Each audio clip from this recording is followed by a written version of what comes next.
De un poco más de 50 personas, personas que se quieren formar en torno a la palabra de Dios. Tuvimos esa primera instancia y este segundo año queremos realizar nuevamente este momento de formación. Así que desde ya, bienvenidos y bienvenidas a este momento, ¿ya? Voy a compartirles pantalla. Vamos a tener este ratito de 1 hora y 10 minutos, ¿ya?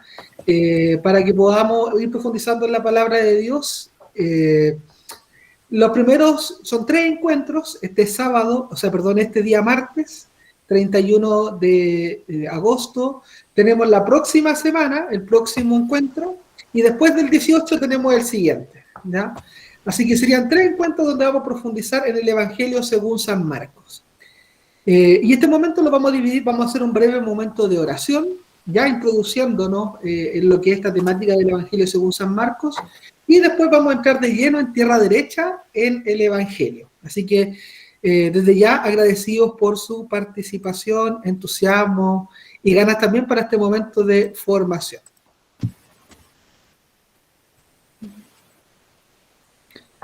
Muy bien, espero que se vea, ¿cierto?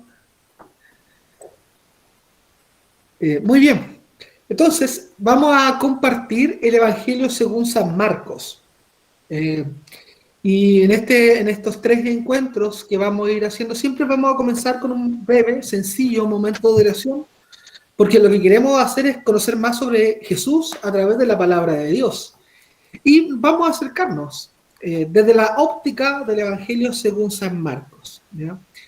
Para las personas que no me ubican, no me conocen, soy Osvaldo Valenzuela, soy sacerdote, coordinador de pastoral de ahí del Liceo Salesiano Manuel Arrerán Barros, y junto a Pablo Castillo, secretario ejecutivo de pastoral, y Mavi, que hoy día no pudo estar también, conformamos el equipo pastoral que vamos a estar animando, acompañándoles en este momento de formación, ¿ya? Entonces les invito a que podamos comenzar, con un momento de oración. En el nombre del Padre, y del Hijo, y del Espíritu Santo. Amén. Y como vamos a hablar, vamos a profundizar sobre la palabra de Dios, qué mejor que tener un momento de oración proclamando juntos, escuchando la palabra de Dios, que es el Evangelio del próximo domingo, que viene. Así que, Pablo, a ver si puede ahí leer proclamar el Evangelio de este próximo domingo, que ahí está. Evangelio según San Marcos. Cuando Jesús volvía de la región de Tiro, pasó por Sidón. No se escucha. Sí, no se escucha. Entonces ahí le pido a Gabriel que pueda, por favor, proclamar el texto del Evangelio. Bueno, Evangelio según San Marcos, capítulo 7, versículo del 31 al 37. Cuando Jesús volvía de la región de Tiro, pasó por Sidón y fue hacia el mar de Galilea, atravesando el territorio de la Decápolis. Entonces le presentaron a un sordomudo y le pidieron que le impusiera las manos. Jesús los separó de la multitud y llevándolo aparte, le puso los dedos en las orejas y con su saliva le tocó la lengua. Después, levantando los ojos al cielo, suspiró y le dijo, Efata, que significa ábrete, y enseguida se abrieron sus oídos. Se le soltó la lengua y comenzó a hablar normalmente. Jesús les mandó insistentemente que no dijeran nada a nadie, pero cuando más insistía, ellos más lo proclamaban. Muy bien, este texto bíblico, el Evangelio del próximo día domingo. Y ya en este Evangelio encontramos algunas claves de lo que vamos a ir profundizando en torno al Evangelio según San Marcos. Pero como estamos en un contexto de oración, quisiera pedirle que cada uno de nosotros podamos presentar al Señor en un momento de silencio nuestras propias intenciones personales. Aquello que queremos que se nos abra, como aquellos oídos, como aquella boca también de este sordomudo. en un momento en silencio, presentemos al Señor nuestras intenciones.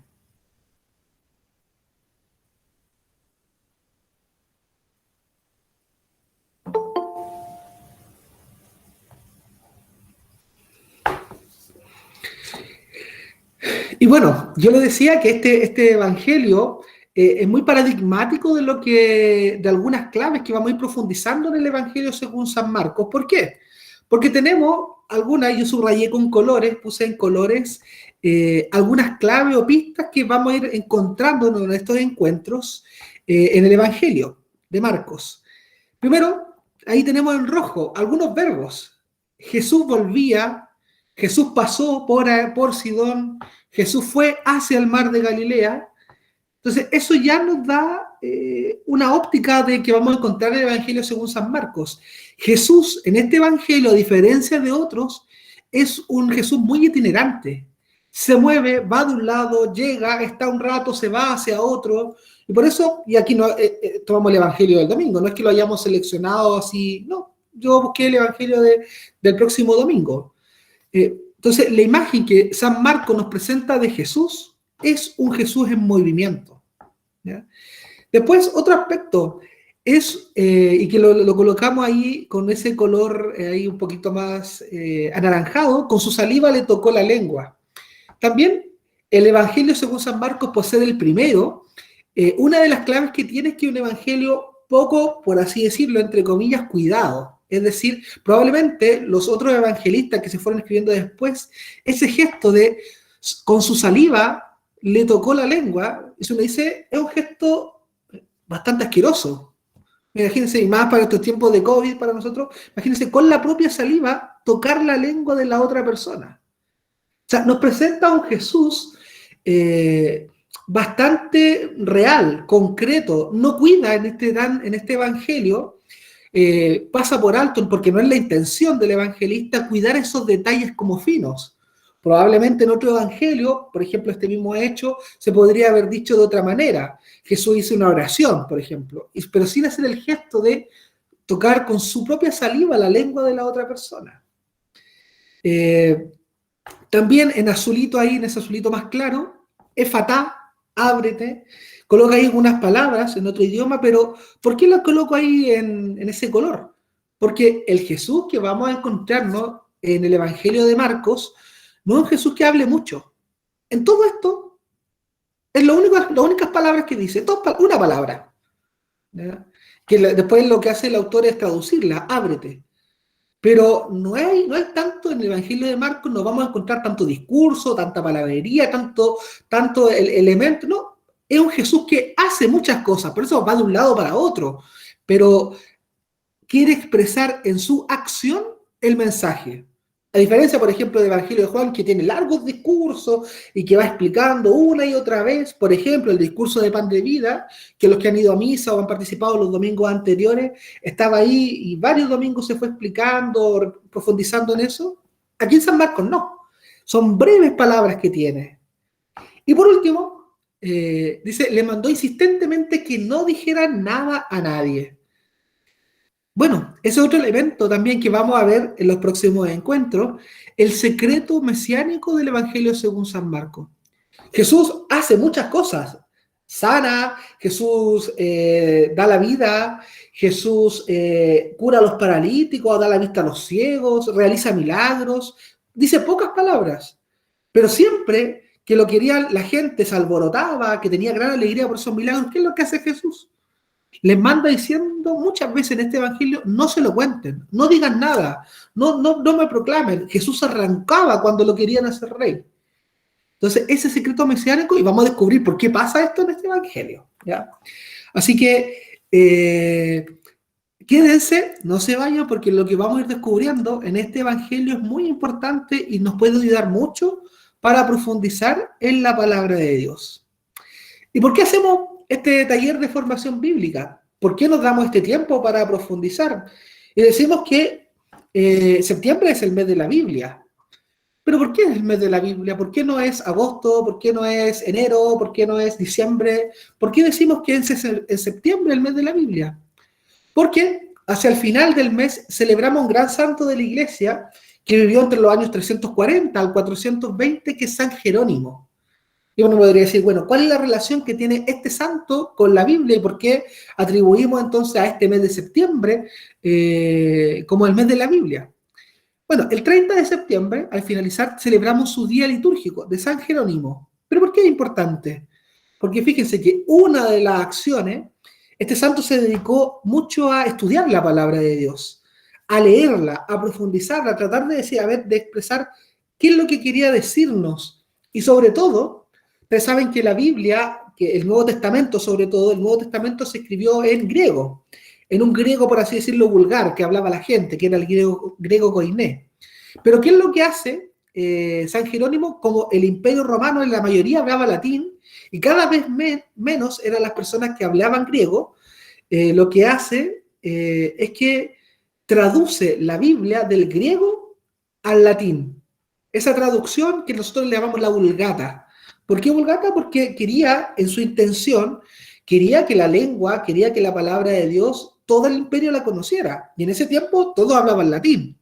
Por eso la intencionalidad de él era que la mayor cantidad de personas se acercaran a la palabra de Dios. Después, con los años, algunas personas dijeron, no, la lengua, el latín, es la lengua oficial de la iglesia y lo sigue siendo todavía. Pero se oponían para decir que la Biblia se tradujera del latín a las lenguas que hablamos en cada uno de los países, lo cual es totalmente contradictorio a esa mentalidad que San Jerónimo tenía en un principio. Él tradujo la Biblia del griego al latín porque era el tiempo en que más hablaba latín.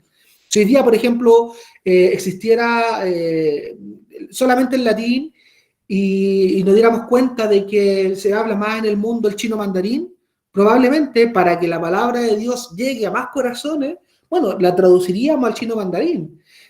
Hoy día, por ejemplo, hay esfuerzo de traducir la palabra de Dios en mapudungún, a las lenguas de algunos pueblos originarios, o sea, para que la mayor cantidad de personas se acerque a la palabra de Dios. ¿Qué es lo que decía él? Y esto es muy importante y por eso estamos haciendo este momento de formación. Ignorar la Escritura, ignorar la palabra de Dios, desconocerla e ignorar al propio Jesucristo. O sea, porque ¿dónde encontramos quién es Jesús?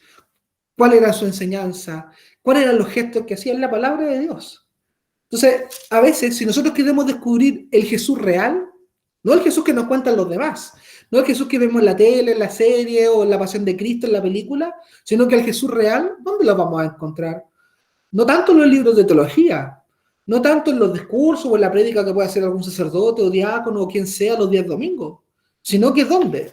En el contacto directo con la palabra de Dios. Por eso, ignorar la Escritura es ignorar al mismo Jesús. Dice Gabriela Mistral, la Biblia es para mí el libro. No veo cómo alguien puede vivir sin ella. Lo decía Gabriela Mistral, es una frase que ella tiene sobre la palabra de Dios. Y nosotros, que a lo mejor somos cristianos, cristianas, ¿qué lugar le damos a la palabra de Dios en nuestra vida? ¿Es para mí el libro? ¿Podemos o no es importante? Ella dice, nadie, no veo cómo alguien puede vivir sin la palabra de Dios. A lo mejor nosotros que somos cristianos, cristianas, vivimos sin utilizarla, sin tenerla presente, sin vivir lo que ella nos invita. Pero para poder vivirlo necesitamos conocerlo. Y un autor dice, no te preocupes por lo que no entiendas de la Biblia. Preocúpate por aquello que sí entiendes y que no aplica a tu vida. O sea, porque probablemente en la palabra de Dios hay muchas cosas que no vamos a entender de la buena primera.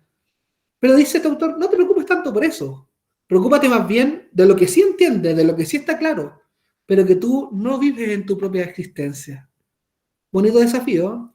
Entonces, les digo desde ya, vamos ahora a tratar de entender más cosas de la palabra de Dios. Pues a medida que más conocemos de la palabra de Dios, más exigente es para nosotros. Más se convierte en una invitación fuerte para que nosotros la vivamos. Así que ahí todavía está el tiempo de arrepentirse, porque mientras más nos vamos acercando a la palabra de Dios, más nos cuestiona en nuestra propia vida. ¿Ya?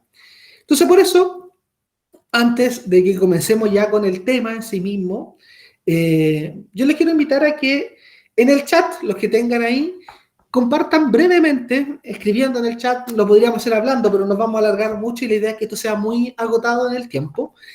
Compartamos muy brevemente en el chat cómo es tu experiencia con la palabra de Dios, con la Biblia. Leo la Biblia, la tengo una Biblia, O tenemos en una casa una Biblia, ¿verdad? Un Nuevo Testamento, o no tenemos. ¿Qué lugar ocupa? Es importante para mí. ¿Cada cuánto tiempo la leo? La tengo en algún lugar muy bonita, en la casa a lo mejor, pero nunca lo ocupo. Como esa gente que dice, oye, oh, padre, yo tengo una Biblia muy bonita, ¿no? La tengo con un borde de oro, hermosa, espectacular. ¿Pero dónde está? Ahí la tengo, no, ni siquiera la quiero abrir para que no se ensucie. No sirve.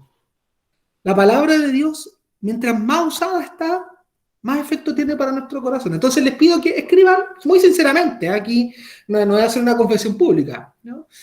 Sino que escriban en el chat brevemente cómo su propia experiencia con la palabra de Dios, y así también nos ayuda a compartir los unos con los otros, ¿ya? Así que rápidamente, un minutito para que cada uno podamos escribir en el chat cómo es la propia experiencia con la palabra de Dios. Ya yo voy a cambiar aquí la ventana, ¿ya?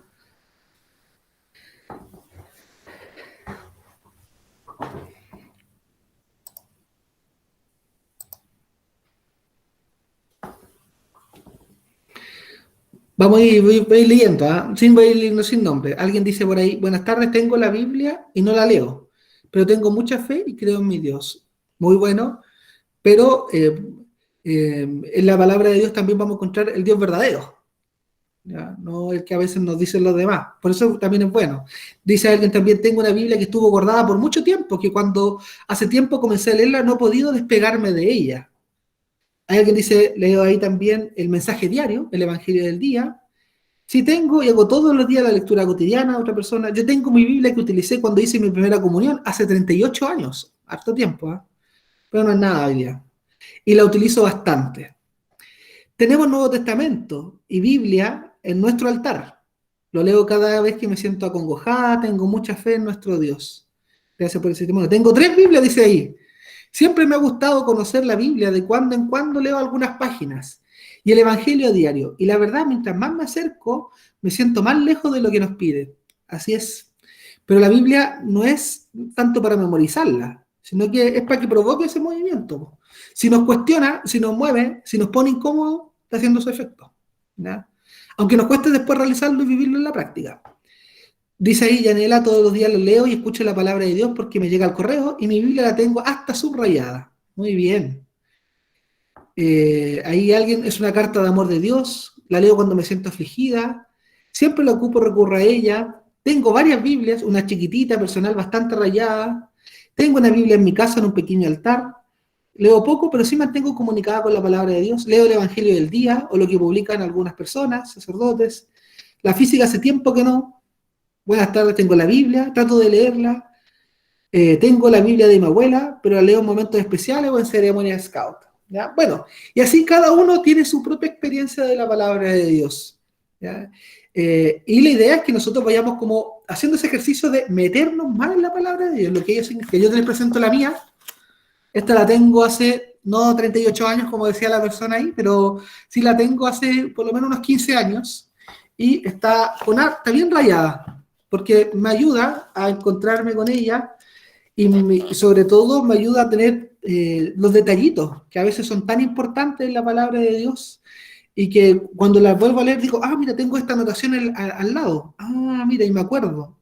Digo, ah, mira, qué interesante, qué bonito. Ese dato que me puede ayudar en mi propia experiencia personal. Así que, bueno, vamos entonces, metámonos desde ya. Les digo desde ya también que nosotros la presentación se la vamos a mandar el PowerPoint, así que se los vamos a mandar, no hay problema con eso. La grabación también, está siendo grabado esto, los vamos a tener. Lo importante es que vayamos como descubriendo los elementos centrales, ¿ya? Yo voy a ir diciendo varias informaciones, probablemente para algunos puede ser como un tsunami de información o de elementos, pero quédese con lo más importante y que le pueda ayudar a su propia práctica, ¿ya? Muy bien. Vamos a ver si se ve en pantalla completa. Sí. Entonces, vamos a meternos, ¿ya? En primer lugar, en la palabra de Dios, en la liturgia. Yo, antes de meterme al mismo tema de mirar la Biblia, probablemente varios de ustedes asisten a misa o han asistido o tienen alguna vida parroquial, personal o vida cristiana. Y la palabra de Dios no solamente nosotros la leemos personalmente en la casa en la noche, antes de dormir, o la tengo en algún lugar, sino que la palabra de Dios también tiene un lugar en las celebraciones litúrgicas que nosotros tenemos como cristianos, como católicos, en la misa, en los momentos de oración, siempre, o la gran mayor parte de las veces, pero debería, siempre en un momento de oración, en un momento que nos reunimos como comunidad y hacemos un momento de oración, debiese estar la palabra de Dios, lo que el Señor nos invita. Entonces, voy a presentarles rápidamente cómo la palabra de Dios está presente en la liturgia y por qué es importante, como para decirnos, a ver, mira, que es necesario leerla y profundizar un poquitito más de ella. Fíjense que nosotros hoy día, en la Eucaristía, en las misas, en las celebraciones, no leemos desde la Biblia misma, ¿ya? Ese librito ahí, como está en la imagen, hay ese joven que está leyendo la palabra de Dios, ahí lo está leyendo desde una hoja, parece, pero en general en la Eucaristía, en la misa no se lee desde la Biblia, sino que se lee desde un leccionario. ¿Y cuál es la diferencia? Que se sacan de la Biblia solamente los textos que se leen en las Eucaristías y en las oraciones o celebraciones litúrgicas. No toda la Biblia se lee o se proclama en las celebraciones litúrgicas. Son la gran mayoría de los textos, pero no todos. Porque probablemente hay muchos textos, especialmente del Antiguo Testamento, que nosotros no ocupamos para la celebración litúrgica, porque o bien son intrascendentes en relación al mensaje, porque más bien son detalles pequeños. Entonces, se ha seleccionado solamente algunos textos que son los que nosotros leemos en la liturgia, que son la mayoría, ¿ya? Pero no todos. Por lo tanto, nosotros en la celebración litúrgica no leemos desde la Biblia misma, sino que desde el leccionario. Y se hace una selección de lecturas para los distintos tiempos litúrgicos, para la Cuaresma, para la Pascua, para el Adviento antes de Navidad, ¿ya? Entonces, ¿y por qué? Porque así son textos seleccionados para el tiempo litúrgico. Por ejemplo, si estamos en el tiempo de la Pascua, celebrando la resurrección del Señor, nos vamos a proclamar un texto de pena, o de conversión, o de penitencia. No, porque ese más bien correspondería al tiempo litúrgico de Cuaresma. Entonces, la liturgia está pensada para que haya una conexión entre lo que nosotros celebramos y la palabra de Dios. Y también para que haya una traducción homogénea, porque toda la Biblia, el Nuevo Testamento fue escrito en griego. Después pasó al latín y de ahí se ha traducido a todas las lenguas del mundo, a la mayor parte de las lenguas del mundo. Y los que la traducen son personas, ¿ya? Y no siempre las traducciones de la Biblia son iguales. Entonces, ¿qué es lo que se hace? Que en ese leccionario que se ocupa para las celebraciones litúrgicas sea una única traducción, que lo que nosotros cuando teníamos misa presencial se repartía una hojita, es la misma traducción, que es la versión de la Biblia de nuestro pueblo, que es una versión cercana, sin tecnicismo, que nos permite acercarnos bien a la palabra de Dios. Fíjense, ¿por qué es importante la palabra de Dios en la liturgia? Porque en ella encontramos que Dios nos habla. Y el ser humano responde. Hay dos, en la misa, tenemos dos grandes liturgias, dos grandes momentos de oración, por así decirlo. Tenemos la liturgia de la palabra y la liturgia eucarística. Y siempre en la vida, en la historia, no somos nosotros los seres humanos los que nos acercamos a Dios, sino que es Dios el que se acerca primero a nosotros. El Papa Francisco dice, es Dios el que nos primerea. Es decir, el que va antes y nos sale a buscar, antes de que nosotros incluso pensemos en Él. Dios nos habla, Dios sale a nuestro encuentro.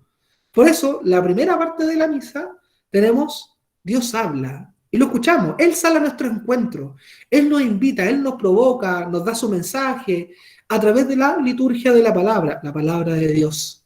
Y nosotros, ¿qué es lo que hacemos? Respondemos a esa palabra de Dios, presentándole ¿qué cosa? El Jesucristo mismo, ese poco de pan, ese poco de vino que se transforma en el cuerpo y la sangre del Señor. Por lo tanto, esa segunda liturgia, que viene de la presentación de la ofrenda hasta casi finalizar la Eucaristía, es la respuesta del ser humano, pero es la palabra de Dios la que ha iniciado, por así decirlo, ese diálogo, esa intervención con nosotros, y nosotros lo que hacemos es responder. Fíjense que por su trascendencia, y esto para que varios de ustedes, yo sé que participan en comunidades, o sean delegados de pastoral o apoderados, nosotros, porque no estamos leyendo cualquier cosa, estamos leyendo la palabra de Dios. Por eso decimos que por su trascendencia no se lee la lectura, Es como, además que es como repetir la palabra, es como decir, cantar una canción. Bueno, no siempre se cantan canciones. Entonces, no se lee la lectura, sino que se proclama la palabra de Dios. Porque yo no me voy a colocar en el ambón no sé, del templo, de la iglesia, a leer, no sé, el papelucho. Pues muy bueno que el papelucho y Marcela Paz me encanta la historieta. Sino que ahí lo que hacemos es proclamar la palabra de Dios. ¿Eh? Y entre leer y proclamar hay una diferencia. Porque el proclamar, si uno, la misma palabra dice, nos da como tono más solemne, con más fuerza, con más potencia. Yo anuncio algo, como que lo grito, ¿ya? Y proclamo esa palabra de Dios, por lo tanto no es mía, sino que, por así decirlo, para las personas que proclaman la palabra de Dios o que son lectores, digámoslo así como decimos comúnmente, en las Eucaristías, es Dios el que está utilizando mis labios para poder llegar a las demás personas, para poder llegar para transmitir ese mensaje de su palabra a los demás. Dios, por así decirlo, me utiliza en el buen sentido de la palabra para poder llegar con su mensaje. Miren, fíjense qué bonito. Por eso decimos que proclamamos la palabra de Dios. Por eso, cuando a veces hay que proclamar la lectura, no deberíamos decir, lea usted la primera lectura en el momento, ¿no? Sino que ojalá leerla, proclamarla antes personalmente para uno, para que sí la podamos proclamar a las demás personas. ¿Ya? Y por eso las comas, los signos de exclamación, se dice, y el Señor o el profeta gritó, cálmate Jerusalén o cállate Jerusalén. Eso, y lo hice con signos de exclamación, yo no lo puedo decir, y el profeta gritó, porque no es la intencionalidad de la palabra de Dios. Por eso proclamamos la palabra de Dios, anunciamos su buena noticia. Y fíjense, otro detallito, estos son como los datos anecdóticos, pero en la palabra de Dios tenemos la presencia de Cristo. Dios se nos revela a través de la palabra de Dios. Y en las misas más solemnes, nosotros ocupamos incienso. ¿Ya? ¿Y a qué se inciensa? Se inciensa la palabra de Dios, se inciensa el altar, pero ¿qué es lo que se inciensa? Se inciensa todo lo que representa la presencia de Dios. Por eso se inciensa la palabra de Dios. Por eso se inciensa el altar y los dones. ¿Por qué? Porque ahí se va a hacer presente Jesús mismo, en su cuerpo y en su sangre. Por eso se inciensa el pueblo. ¿Ya? Porque Dios se hace presente entre medio de la gente, entre medio de la comunidad. Por eso se inciensa sacerdote, no en cuanto a sacerdote, sino que él hace la figura de Jesús, cabeza que se entrega y que preside la comunidad. Por eso la palabra de Dios es la presencia de Cristo. Y por eso en la Eucaristía se inciensa a todo lo que simboliza la presencia de Dios hoy día. Se actualiza la presencia de Dios en la palabra de Dios, por eso el diácono o el sacerdote cuando proclama el Evangelio tira un poquito de incienso en el ambón, en la palabra de Dios. Por eso a la gente, por eso a los dones y al altar. Y nosotros... ¿De cuánto se usa el incienso? ¿De qué? ¿De como de los judíos? Sí, es una tradición muy antigua. Ya desde los tiempos de los judíos, acuérdense que los pastores que le llevaron a Jesús oro, incienso y mirra. Entonces es una tradición muy antigua que viene ya de los judíos. Y que nosotros le hemos asumido también, ahora dándole este significado, no por decir una cuestión estéticamente bonita. No es el sentido de la liturgia, no es cosas para que se vea bonito, sino que detrás de los signos hay un significado. En este caso, se trata de inciensar donde encontramos la presencia de Dios, en la comunidad, en la asamblea, en la gente, en la palabra de Dios, en el altar. Y la palabra de Dios, nosotros decimos que tenemos en la liturgia 3 ciclos. El ciclo A, el ciclo B y el ciclo C. Porque en 3 años nosotros damos gran parte, leemos, proclamamos gran parte de la palabra de Dios, tanto del Antiguo como del Nuevo Testamento. Entonces, en el ciclo A, B y C, podríamos decir, si uno va a misa todos los años, durante 3 años seguidos, todos los domingos, gran parte de la palabra de Dios la habrá escuchado. ¿Ya? Entonces, hay todo un orden que se hace y que la Iglesia, desde el Vaticano II, por ahí por el año 60, adelante, dice... la Biblia no es un libro para que como hay gente que dice, voy a abrir la página a ver qué me quiere decir Dios, y la abro aquí, no sé, en cualquier parte, y justo me sale ahí, no sé, un salmo, o me dice, no sé, si tu ojo es ocasión de pecado, córtatelo. ¿ya? Y si yo la tomo literal, claro, ¿cómo voy a cortar el ojo? No se lee así la palabra de Dios, sino que la palabra de Dios va ordenada, no es un libro así para yo buscar el azar o leerme el horóscopo. No es así la palabra de Dios. La palabra de Dios debe encontrar, hay un mensaje de salvación, y que yo puedo ir, por ejemplo, leyendo continuamente, y por eso la liturgia está ordenada de forma tal de que yo pueda ir descubriendo ese mensaje, y en 3 años leer los 4 evangelios prácticamente. Por eso tenemos el ciclo A, que principalmente en este ciclo, en los domingos de este ciclo, de ese año, nosotros proclamamos el Evangelio según San Mateo. El ciclo B, que es en el que estamos, principalmente el Evangelio según San Marcos. Y en el ciclo C, el Evangelio según San Lucas. Entonces ahora estamos en el ciclo B. El próximo año, el 2022, vamos a hacer el ciclo C. Y después, el 2023, el ciclo A. Y así sucesivamente, ¿ya? Y uno puede decir, ¿y qué pasa con el Evangelio según San Juan?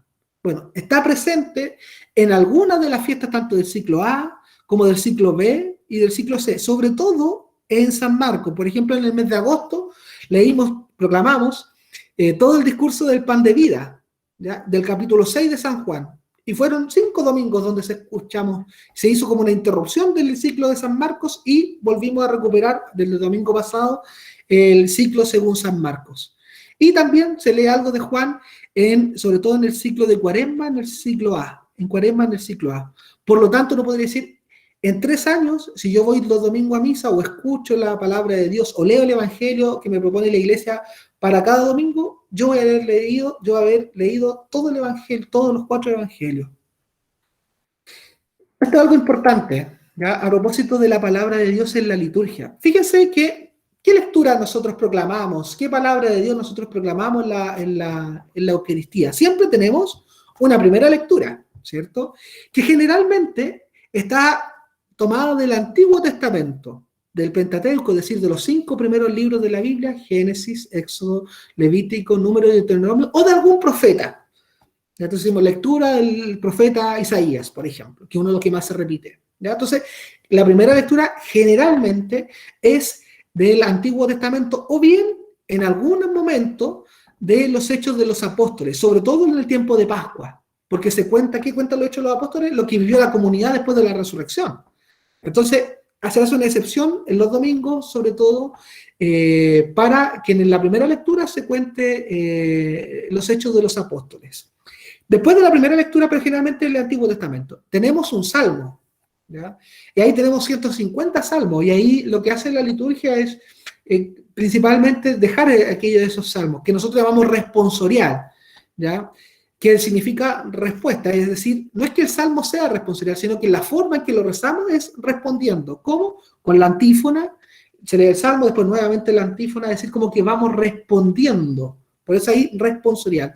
Y algunas veces, pero muy contadas, en vez de un salmo, está del libro de Daniel, pero que tiene como la forma de un salmo, ¿ya? Está la segunda lectura, que generalmente, y bueno, la gran mayoría de las veces, siempre, es del Nuevo Testamento, pero no de un evangelio, sino que de las cartas, o de San Pablo, o de las cartas católicas, ¿ya? Que está la carta de Pedro, la carta de Judas, está la carta primera, segunda y tercera de San Juan, la carta de Judas, que son las menos conocidas, pero que también pertenecen al Nuevo Testamento. Entonces tenemos una segunda lectura, y tenemos un evangelio, y como es un evangelio, solamente tenemos 4 evangelios, ¿ya? El de Mateo, el de Marcos, el de Lucas y el de Juan. Entonces, y si ustedes se fijan en los colores, como que va ascendiendo, ¿ah? Mientras más rojo es lo más importante, el evangelio, ¿ya? El evangelio es lo más importante, porque ahí está lo que nos transmitió el mismo Señor Jesús. Por lo tanto, eso en nuestra vida, a eso le damos un lugar importante en la liturgia. Por eso, por ejemplo, en la primera lectura, el Salmo, y la segunda lectura lo hacemos sentados, ¿ya? En cambio, para el Evangelio, ¿qué es lo que hacemos? Nos ponemos de pie, se anuncia el Evangelio, dicen, vamos a escuchar el Evangelio, hay un canto, aleluya, que significa alabado al Señor, aleluya, y viene el incienso, cuando hay una celebración más solemne, viene el incienso, la proclama el diácono o el sacerdote, porque representa como la figura de Jesús, se enuncian las palabras de Jesús, o sea, hay todo un simbolismo detrás para decirnos, a ver, esto que vamos a proclamar, si bien es cierto, también es palabra de Dios, pero es más importante que la primera lectura, que el Salmo y la segunda lectura. Tiene su punto culminante, porque es lo que el Señor Jesús nos quiso transmitir. Y fíjense más todavía, y esto también es bonito para que ustedes lo sepan, como que en las lecturas se expresa lo que nosotros llamamos la historia de la salvación. Es decir, cómo Dios en la historia ha ido salvando a su pueblo. Entonces, se cuenta, por ejemplo, en todo el Antiguo Testamento, es cómo Dios, a través de los patriarcas, a través de los profetas, fue salvando a su pueblo. La segunda lectura con las cartas, como las consecuencias, pero tiene su punto más importante en la encarnación de Jesús, es decir, que Jesús se hizo hombre como nosotros y vivió la vida, compartió, formó una comunidad, nos transmitió esa enseñanza, nos invitó a ser mejores y sobre todo su punto culminante con su pasión, muerte y resurrección. Ahí tenemos el punto culminante. Entonces, por así decirlo, las lecturas de la misa hacen como un recorrido de esta historia. ¿Para qué? Para decirnos como que se va preparando en la primera lectura, respondemos con un salmo, en la segunda lectura, como que cada vez nos va preparando más explícitamente para decir, ojo, llegó aquí el momento más importante, el Evangelio. Y ahí nosotros nos ponemos de pie y tenemos todo este simbolismo. Y otro detalle más. Fíjense que hay una conexión en la lectura de la palabra de Dios entre la primera lectura y el salmo. ¿Por qué? ¿Por qué llamamos salmo responsorial? Porque respondemos, ¿ya? Y la forma de rezarlo es con respuesta, con la antífona y la vamos repitiendo. Pero fíjense también que lo que hace el salmo es responder al contenido de la palabra de Dios, de la primera lectura. Es decir, lo que el salmo no se elige a cualquier salmo, sino que lo que hace la liturgia, lo que hace la iglesia, y esto que está muy ordenado, mucha gente participó en estos procesos de selección de los textos, lo que hace es que el salmo está conectado temáticamente con la primera lectura. No es cualquier salmo que se elige, sino que como es la respuesta a la primera lectura de la palabra de Dios, entonces en el contenido tiene que ser una respuesta. Y lo vamos a ver con un ejemplo. Pero también hay una conexión en los días domingos, hay una conexión entre la primera lectura y el Evangelio. Siempre, o la gran parte de las veces, lo vamos a ver con el Evangelio del domingo, lo que se anuncia aquí en esta primera lectura se cumple en el Evangelio en Jesús. Como que Jesús hace suyas las promesas que los profetas, que los patriarcas del Antiguo Testamento hicieron. Y eso es lo que nosotros en la palabra de Dios proclamamos y escuchamos en el Evangelio. Entonces hay una conexión entre la primera lectura y el Evangelio y entre la primera lectura y el Salmo. Pero la historia de la salvación no acaba con Jesús. Tiene su punto más importante. Pero después lo que hace la iglesia, y la iglesia es la comunidad de todos los que nos declaramos bautizados, sigue extendiendo ese mensaje que tuvo su punto más importante en la encarnación, en la muerte y resurrección de Jesús. Pero la iglesia sigue proclamando ese mensaje. ¿Y cómo lo traducimos esa historia de la salvación en la liturgia? A través de la homilía. Y la iglesia sigue difundiendo ese mensaje y lo actualiza a través de la homilía. Por eso fíjense ustedes que es bonito descubrir que la lectura no es que hay una primera lectura, un salmo, así al lote, no, sino que está todo en una secuencia. Primera lectura, salmo, segunda, evangelio, y la actualización hoy día de esa palabra de Dios en la homilía. Y dicho más, otro detalle más.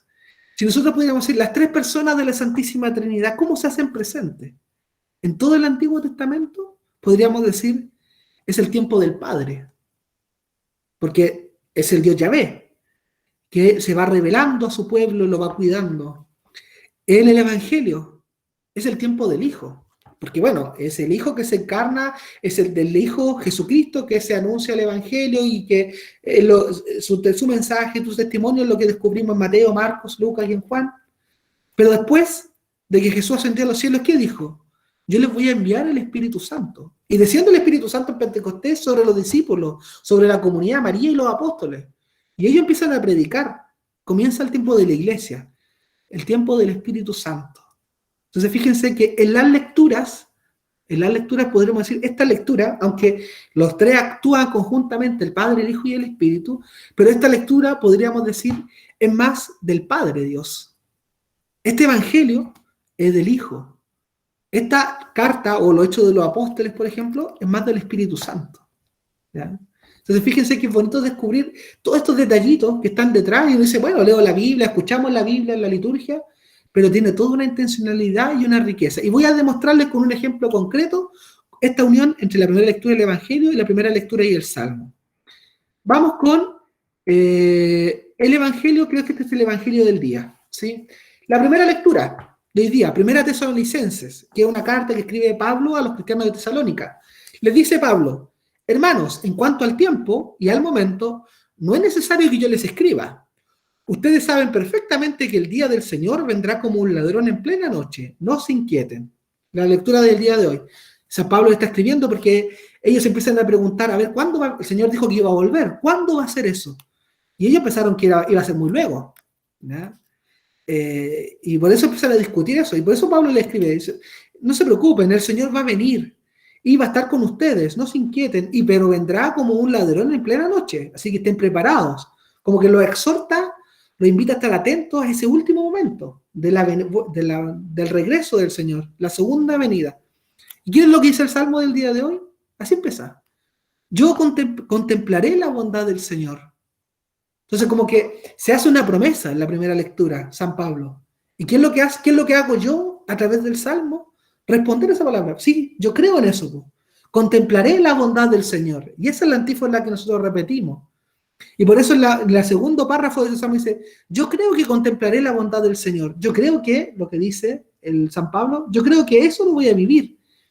Espera en el Señor, sé fuerte, ten valor y espera en el Señor. O sea, hay una íntima conexión. Por eso el Salmo es la respuesta a la palabra de Dios. Y cuando nosotros decimos, a ver, ¿cómo puedo rezar yo esta palabra de Dios? Bueno, un Salmo viene muy bien. Los que estuvieron el año pasado, hubo un encuentro que reflexionamos solamente de los Salmos. Entonces, hay una conexión entre la primera lectura y el Salmo. Pero también hay una primera lectura, una conexión entre la primera lectura y el Evangelio. Este es del Evangelio del próximo domingo. Para que fíjense, cuando los que participan en la Eucaristía online o en vivo, no sé, pongan atención y empiecen a tomar conciencia, a ver, después de que ya saben esto, digan, a ver, ¿cuál es la conexión que hay entre la primera lectura y el Salmo? Ah, hay conexión. Pues. ¿Cuál es la conexión entre la primera lectura y el Evangelio? Del próximo domingo, dice, del profeta Isaías, digan a los que están desalentados, es una profecía que hace el profeta. Sean fuertes, no tengan miedo, ahí está Dios, llega la venganza, la represalia. Entonces, ¿qué es lo que va a pasar? Dice el profeta. Cuando venga el Señor, está anunciándolo, se abrirán los ojos de los ciegos, se destaparán los oídos de los sordos, entonces el tullido saltará como un ciervo, y la lengua de los mudos gritará de júbilo, porque brotarán agua en el desierto, hace toda una profecía. Pero dice, se destaparán los oídos de los sordos, la lengua del mudo gritará. Y bueno, nosotros escuchamos ya el Evangelio al principio. Entonces, ¿cuál es el Evangelio? Lo que hace es decir, ya no es una promesa nomás, sino que en Jesús todo lo que habían dicho en la primera lectura los profetas se cumple. Por eso sale Jesús, se le presenta a un sordo mudo, levanta Jesús sus ojos al cielo, echa un poco de saliva en su lengua, ¿y qué le dice? Efatá, ábrete. Y enseguida se le abrieron los oídos. Fíjense, yo lo puse en cursiva. ¿Qué decía la primera lectura? Se destapará el oído de los sordos. ¿Qué es lo que dice el Evangelio? Se abrieron sus oídos. Se hace vida, se hace profecía, se hace real lo que ya los profetas del Antiguo Testamento decían. La primera lectura, ¿qué es lo que dice? Y la lengua de los mudos gritará de júbilo, subrayado. ¿Qué es lo que dice el Evangelio? Se le soltó la lengua y comenzó a hablar normalmente. Fíjense qué bonito entonces este detalle, ¿eh? Para que empiecen a tomar conciencia de que hay una íntima conexión entre la primera lectura y el Evangelio. Hay una íntima conexión. Por eso no están elegidos al azar, por eso la Biblia es un libro al azar que yo lo puedo abrir en cualquier parte, ¿no? Porque cuando empezamos a descubrir que hay una íntima conexión y que no están todos aislados, sino que está todo unido. Bueno, eso es lo que nosotros llamamos inspiración del Espíritu Santo. Ninguna persona podría haber creado, inventado esto solamente por su propio conocimiento, porque a medida que más los estudiosos empiezan a profundizar en la Biblia, más conexiones encuentran. Entonces, y a muy temprana edad, porque vamos a ver, el Evangelio de San Marcos fue datado en el año 60 después de Cristo. Ya Jesús murió el 30 años después. Entonces uno dice, ¿cómo aparece todo esto? Bueno, inspiración del Espíritu Santo. Entonces, Queridos hermanos y hermanas, vamos, yo hice como una pequeña introducción, porque hoy día el encuentro de hoy va a ser más bien introductorio, viendo algunas claves y con algunos elementos del Evangelio de San Marcos, y los próximos dos vamos a meternos de lleno en el Evangelio de San Marcos, ¿ya? Pero me interesa como hacer este preámbulo para decir que por qué es importante la palabra de Dios en la vida personal, en la iglesia, en la comunidad, en la liturgia, en la misa, etc. ¿Ya? Primero, vamos a profundizar en el Evangelio según San Marcos. Pero, ¿qué significa la palabra Evangelio? En detalle, fíjense, la palabra Evangelio viene del griego evangelion, ¿ya? Que significa un buen mensaje, una buena noticia, una noticia cargada, llena de alegría. Había más evangelios, porque ustedes se fijan que en la antigüedad no existía ni WhatsApp, ni las redes sociales, sino que para difundir noticias, por ejemplo, un pueblo ganó la batalla a otra persona, a otro pueblo, ¿qué es lo que hacían? Se difundía. Iban personas, pregoneros, pasando de pueblo en pueblo, de ciudad en ciudad, difundiendo ese mensaje. Ganamos la guerra, y eso era un evangelion, una buena noticia, ¿ya? Pero no es una, sino que para nosotros los cristianos, ¿cuál es la más buena noticia? Jesús se encarnó, murió y resucitó por nosotros y nos dio la vida eterna. Esa es la mejor buena noticia que nosotros podemos tener. Esa es la noticia cargada de alegría. Por eso, Evangelion, si bien es cierto, toda la Biblia es una buena noticia, pero Evangelion o Evangelio no son todos, sino que son solamente donde aparece Jesús predicando, sanando, haciendo milagros, difundiendo su buen mensaje, su buena noticia. Entonces, por eso la palabra Evangelion o Evangelio la aplicamos solamente a uno de estos cuatro, ¿ya? Ahora, nosotros decimos que ¿cuántos evangelios son? Son cuatro, lo sabemos. Está el Evangelio de Mateo, el Evangelio de Marcos, el Evangelio de Lucas y el Evangelio de Juan. Pero fíjense, ¿cuántos evangelios entonces tenemos? Cuatro, ¿cierto? No. Este es un detalle, yo lo dije el año pasado, pero lo repito, porque me parece importante siempre recalcarlo.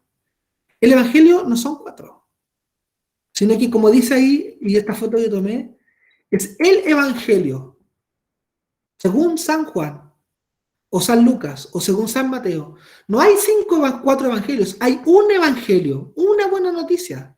No hay buenas noticias diferentes, y que son, no, sino que es una noticia, una buena noticia, un evangelio contado por distintas personas, ¿ya? Por eso es según San Juan, como por ejemplo, si nosotros tenemos una noticia, y va al Canal 13, va al Mega, va al Chilevisión y va al CNN, tenemos la misma noticia, objetiva, pero la forma en que la van a narrar esos cuatro canales de televisión va a ser distinta, porque obedecerán a sus intereses, a cuál es la línea editorial. Bueno, algo así sucede con la palabra de Dios.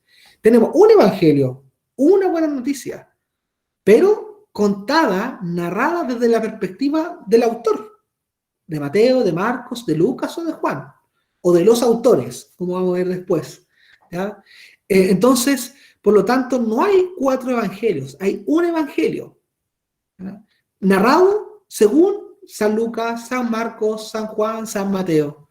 Y eso es importante, porque nos hace descubrir de que hay una unidad en la escritura.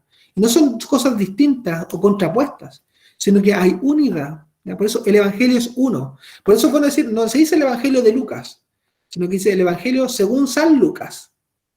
Es un detallito, pero creo que es importante tenerlo presente, ¿ya? Yo voy a saltar algunas cosas que son como básicas, pero para ir reforzando algunas otras.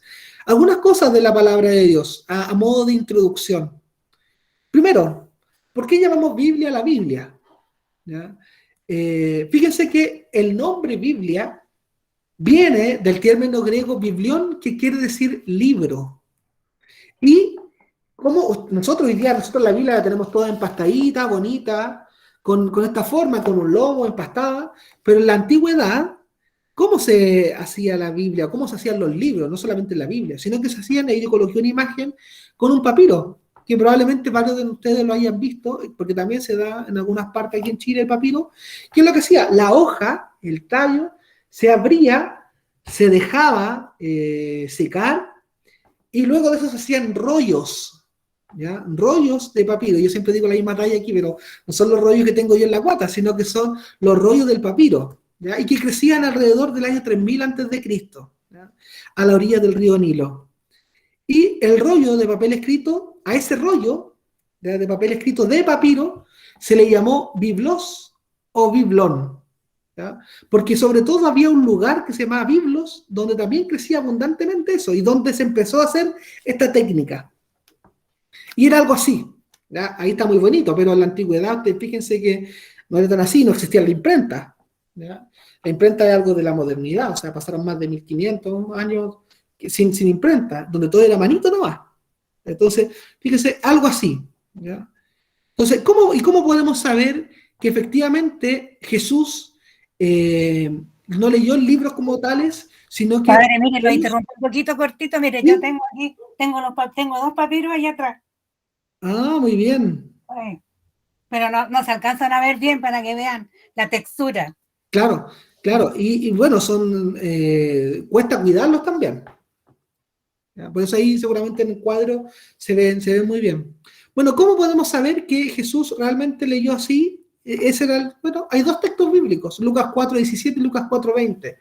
17 dice, Jesús, estando en la sinagoga, le dieron el rollo del profeta Isaías.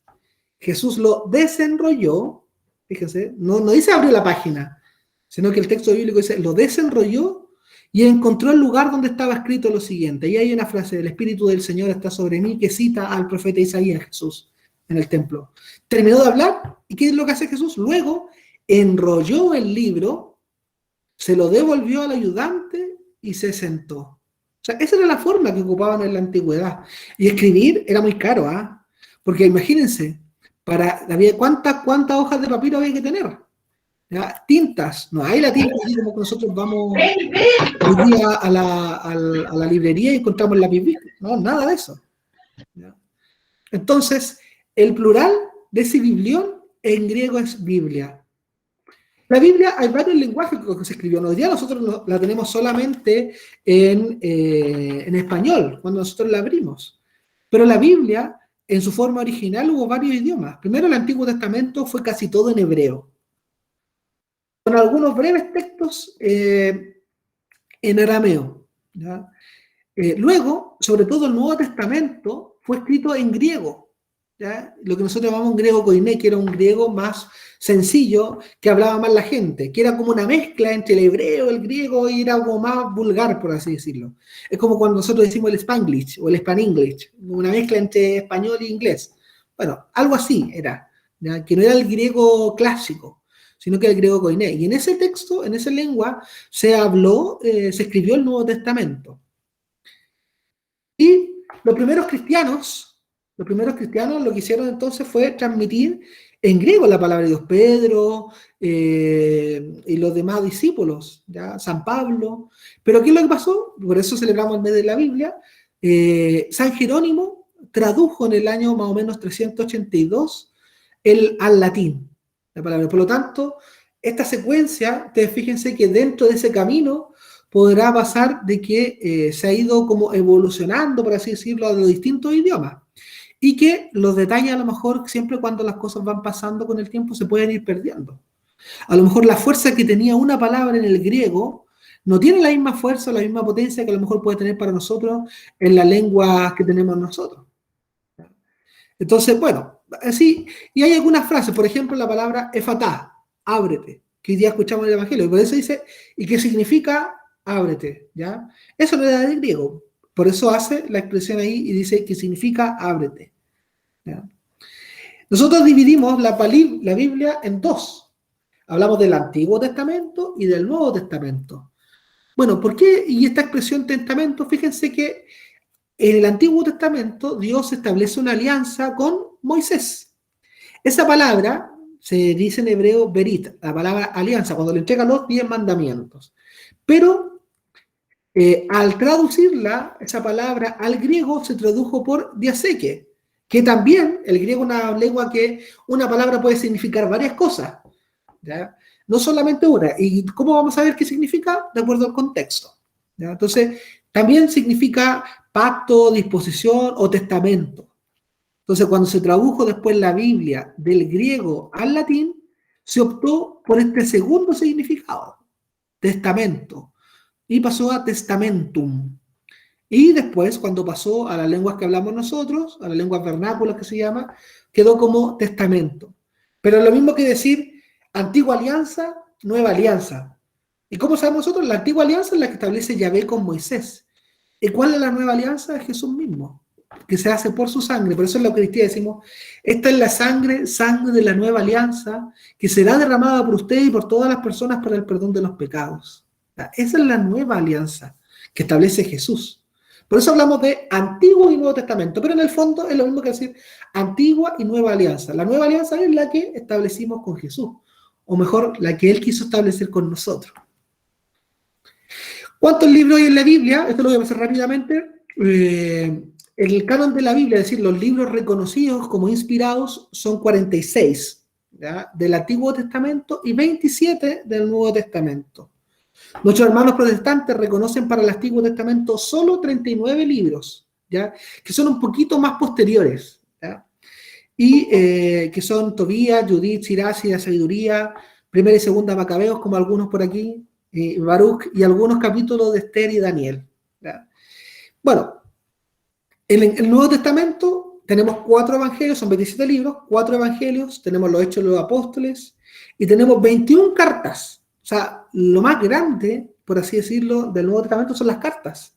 Las cartas de San Pablo, pero también están las cartas de Santiago, de Pedro, de Juan y de Judas, que probablemente, le adelanto desde ya, la de Santiago, Pedro, Juan y Judas, no necesariamente fueron ellos mismos, Pedro el primer papa o el discípulo el que la escribió, no, sino que fueron más bien comunidades que atribuyeron a la autoría a San Pedro, porque distinto que si yo escribo un libro no me conoce nadie, ¿ya? Y probablemente no tenga venta mi libro, pero si mi libro lo escribe, no sé, Baradit, por decir un ejemplo, o cualquier otro escritor famoso, probablemente lo conozca más y tenga más ventas.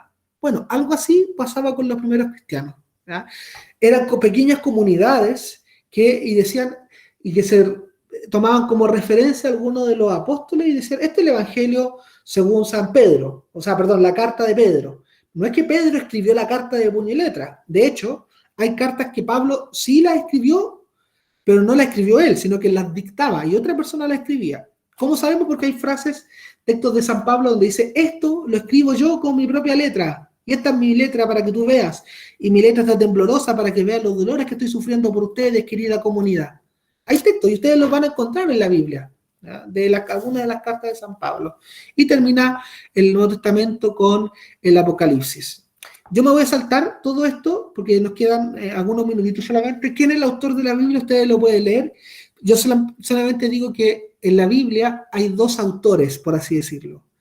Dios es el autor, por eso nosotros decimos palabra de Dios, pero también está el escritor, ¿ya?, el escritor sagrado o agiógrafo que se llama, que es el escritor que cuando es inspirado por el Espíritu Santo, que no es dictado, no es que el Espíritu Santo esté con una voz así, sino que le inspira el mensaje de fondo.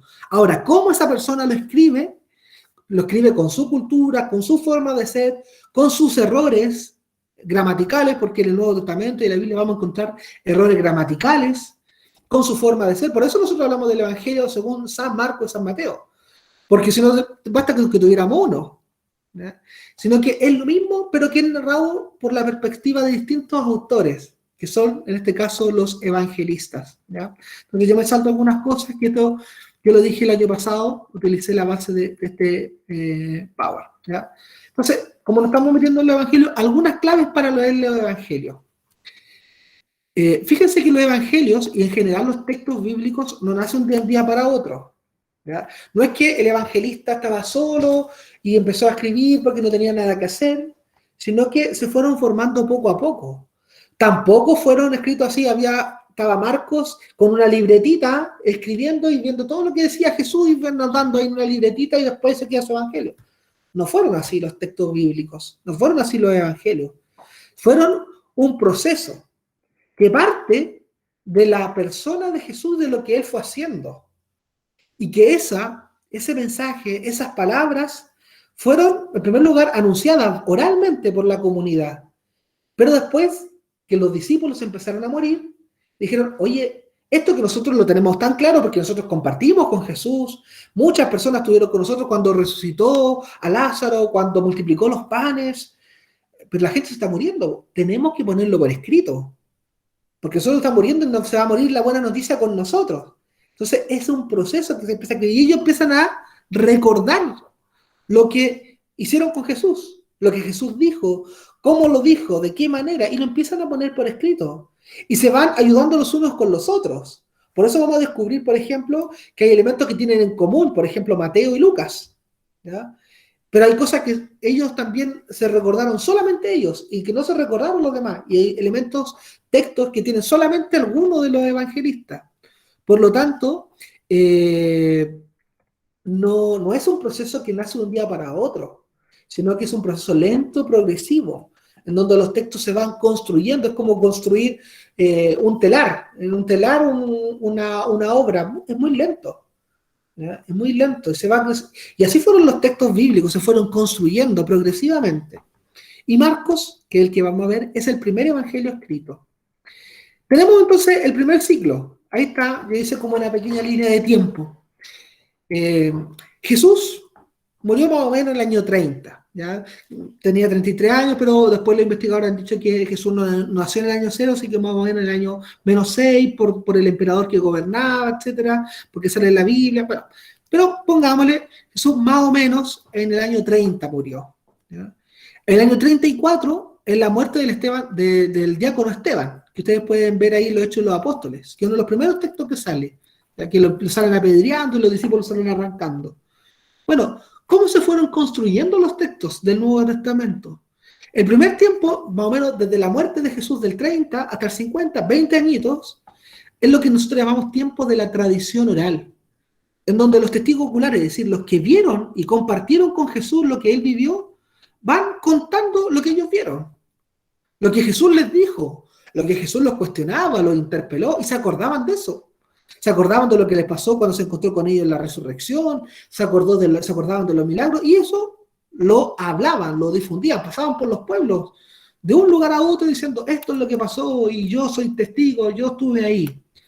20 años de tradición oral, nada escrito, tradición oral.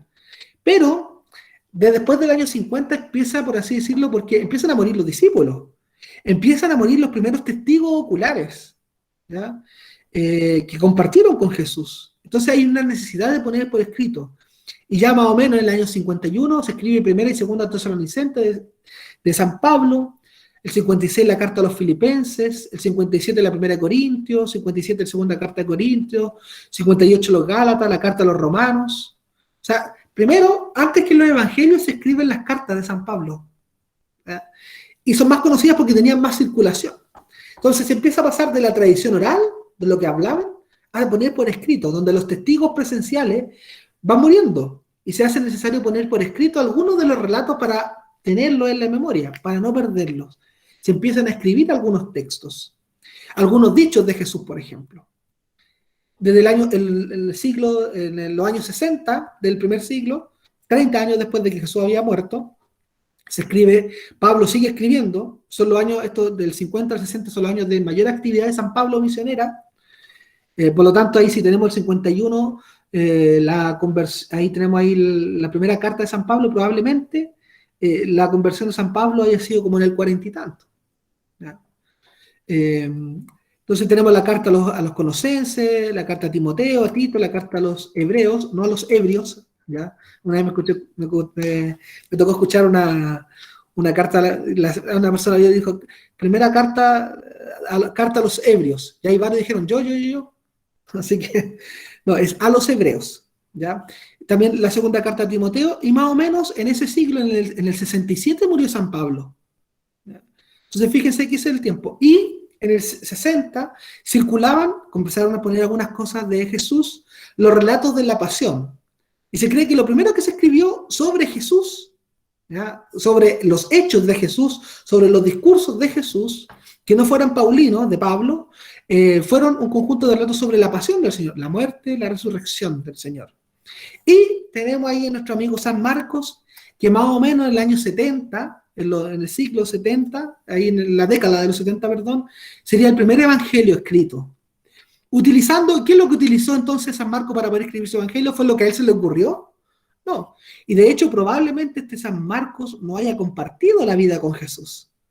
Porque la gente no vivía tantos años como vive ahora, sino que vivían 40, 50, 60 años máximo, o un poco menos.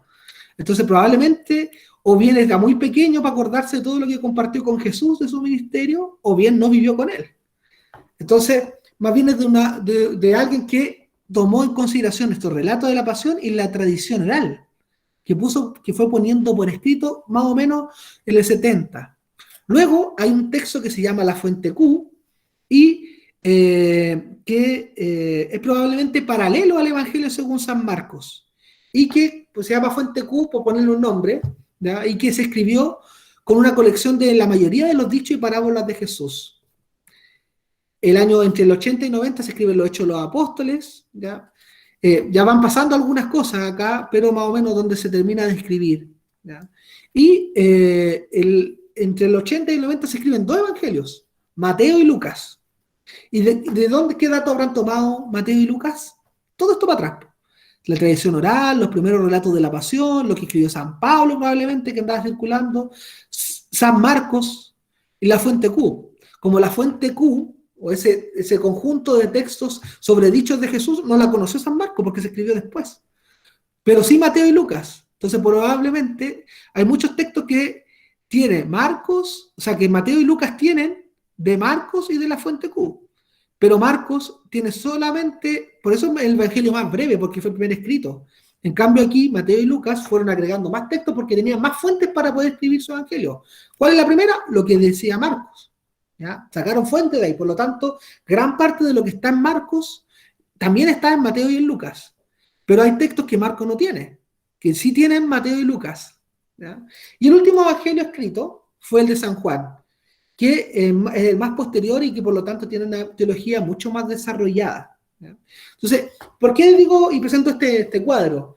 Para decir que los textos no fueron de un día a otro, ¿ya? Y eso no significa que sean menos inspirados por Dios, porque Dios siempre, como decíamos al inicio, hace una historia de la salvación, se va revelando progresivamente, y así en tu vida y en la mía pasa así.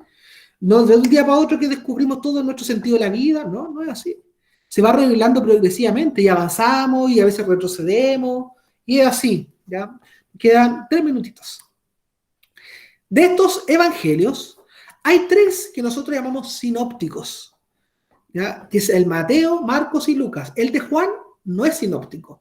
¿Qué significa la palabra sinóptico? Significa sin óptico, viene de ahí de la óptica, ¿ya? Entonces pareciera que tiene que ver con el ojo, claro, viene de ahí. Y sin es con. Entonces, ¿qué significa sinóptico? Por así decirlo, es que mirando ópticamente, o como una mirada de conjunto, se parecen los 3. Se parece el de Mateo, el de Marcos y el de Lucas. Y ahí yo lo coloqué como en colores, todo lo que más o menos tienen en común, ¿ya? Entonces, en general, si uno los coloca así como colocara al ladito los 3 textos de Mateo, Marcos y Lucas, vamos a ver que tienen un discurso, tienen una morfología, una forma más o menos similar. El Evangelio de Marcos, más o menos está en su fecha de composición, hay algunas acentuaciones, yo esto se lo voy a mandar. El Evangelio de Mateo y el de Lucas, cada uno escribe en tiempos distintos y le escribe a personas distintas, ¿ya? Y esto es muy importante, porque es distinto si yo le escribo una carta a un amigo y que se la escribo, no sé, al Papa. Probablemente la carta que escriba al Papa va a ser mucho más cuidadita. No voy a decir, no sé, algún garabato. A lo mejor como si le digo con mi amigo íntimo. Y le digo, hola, ¿cómo está? Y tal por cual. Al Papa no lo voy a decir así, ¿ya? No voy a decir, ¿cómo está su santidad? Bueno, a la persona que yo de acuerdo al destinatario de mi carta o de mi texto, va a ser la forma en que yo voy a escribir. Si le escribo a un niño de 5 años, no le voy a escribir abstractamente como le puedo escribir a un joven de la universidad. No, seré más ejemplificador. Bueno, así sucede así en los evangelios, ¿ya? Y cada evangelista tiene un destinatario específico.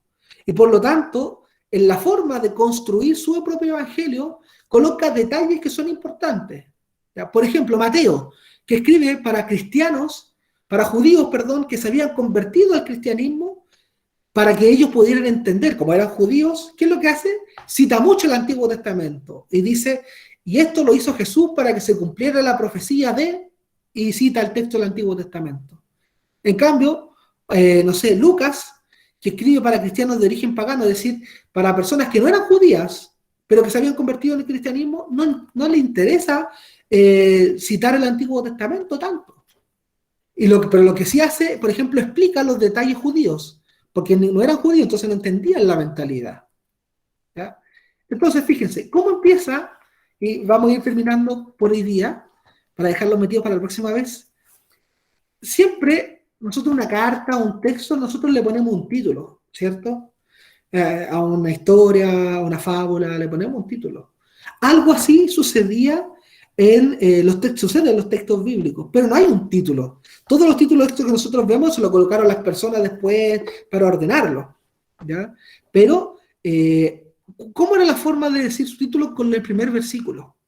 Entonces, ¿cómo empieza Marcos 1:1? Empieza así. Comienzo de la idea que ustedes después empiezan a leerlo, comienzo de la buena noticia de Jesús, Mesías, Hijo de Dios. Ese es el título.